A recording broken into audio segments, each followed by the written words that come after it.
हमको जेल में भेजा है, कल तुमको जेल में आना है। जितना जेल में डालोगे, मैं आपसे कहना चाहता हूं, जितना जेल में डालोगे उतना गर्त में जाओगे। अभी 240 पे पहुंचे हो, कल 24 पे पहुंचोगे, इसके बाद 2 पे भी आओगे। फिर आपने कहा पकौड़ा तल लो, फिर आपने कहा पान की दुकान लगा लो। दिल्ली विश्वविद्यालय में मनुस्मृति पढ़ाने जा रहे हैं ये लोग, मनुस्मृति पढ़ाएंगे। अगली योजना लेके आएगी कि इस देश के नौजवानों को मुफ्त में 5 करोड़ कटोरा बांटा जाएगा। भीख मांगो योजना लाने का काम ये लोग करेंगे। कि कैसा ये हादसा है मेरी जिंदगी के साथ, मैं हूं किसी के साथ, मेरा दिल किसी के साथ। आप कहते हैं आप दुनिया की 5वीं बड़ी अर्थव्यवस्था है। अरे ये तो सच्चाई बताइए कि ये 5वीं बड़ी अर्थव्यवस्था किसके लिए है। आपने चंद पूंजीपतियों का 16 लाख करोड़ रुपए माफ किया, ये इस देश की सच्चाई है। आपने 16 लाख करोड़ रुपए पूंजीपतियों का माफ किया। आपने 14 देश के प्रधानमंत्रियों ने जितना कर्जा लिया उससे दोगुना कर्जा अकेले आपकी सरकार ने लिया। आपने 150 लाख करोड़ रुपए कर्जा लेने का काम किया, देश को कर्ज में डुबाने का काम किया। बेरोजगारों को उम्मीद थी, 10 साल में आपने कहा था मान्यवर 20 करोड़ नौकरियां देंगे, 20 करोड़ नौकरियां आपने नहीं दी। फिर नौजवानों ने कहा नौकरी दो। फिर आपने कहा पकौड़ा तल लो।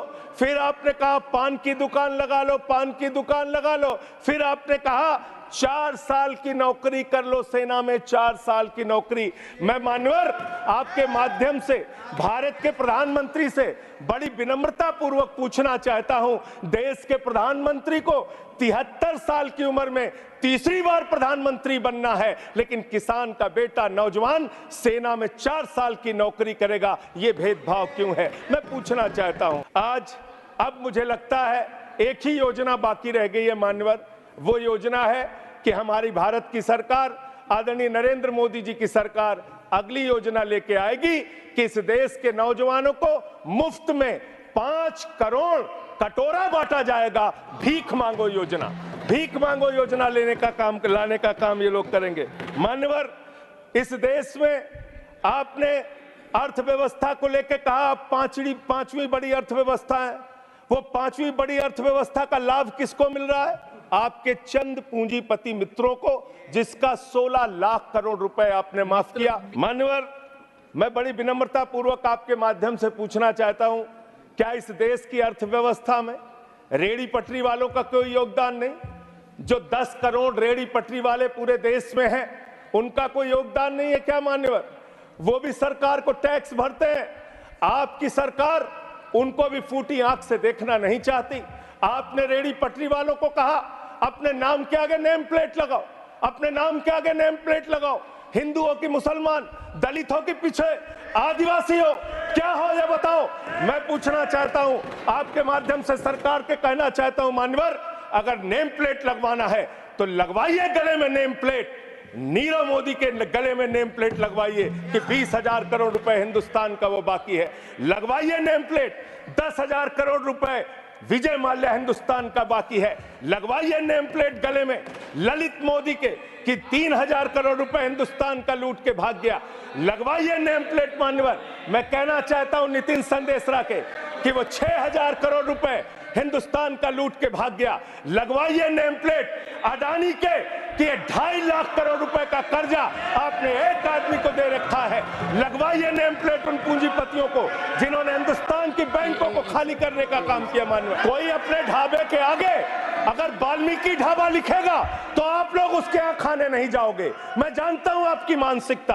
आप वो लोग हैं जिन्होंने भारत के तत्कालीन राष्ट्रपति श्री रामनाथ कोविंद जी को प्रभु श्री राम के मंदिर के शिलान्यास में नहीं बुलाया। आप वो लोग हैं जिन्होंने मौजूदा राष्ट्रपति श्रीमती द्रौपदी मुर्मू जी को राम मंदिर के उद्घाटन में नहीं बुलाया। आप दलितों से, पिछड़ों से, आदिवासियों से, अल्पसंख्यकों से, मुसलमानों से नफरत करने का काम करते हैं। यह आपकी सच्चाई है। इसलिए नेम प्लेट मत लगवाइए। नेम प्लेट लगवाना है तो जिन्होंने देश की बैंकों को लूटा है उनका नेम प्लेट लगवाइए। और मान्यवर, मैं आपसे आपके माध्यम से इस सरकार से कहना चाहता हूं, इनका बजट पढ़ रहा था मान्यवर, जेलों को भी इन्होंने कम बजट दिया। अरे जेल का बजट तो बढ़ा दीजिए, 300 करोड़ रुपए जेल का बजट बढ़ा दीजिए। अरे अभी हमको जेल में भेजा है, कल तुमको जेल में आना है, तुम सबको जेल में आना है। जेल का बजट जितना जेल में डालोगे, मैं आपसे कहना चाहता हूं, जितना जेल में डालोगे उतना गर्त में जाओगे।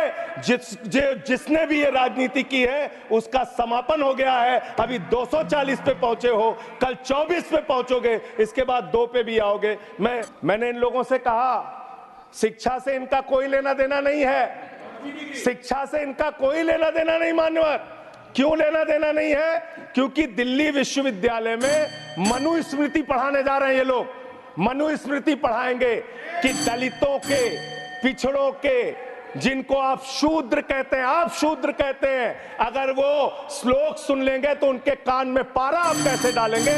ये पढ़ाई आप कराने जा रहे हैं दिल्ली विश्वविद्यालय में, ये पढ़ाई आप कराने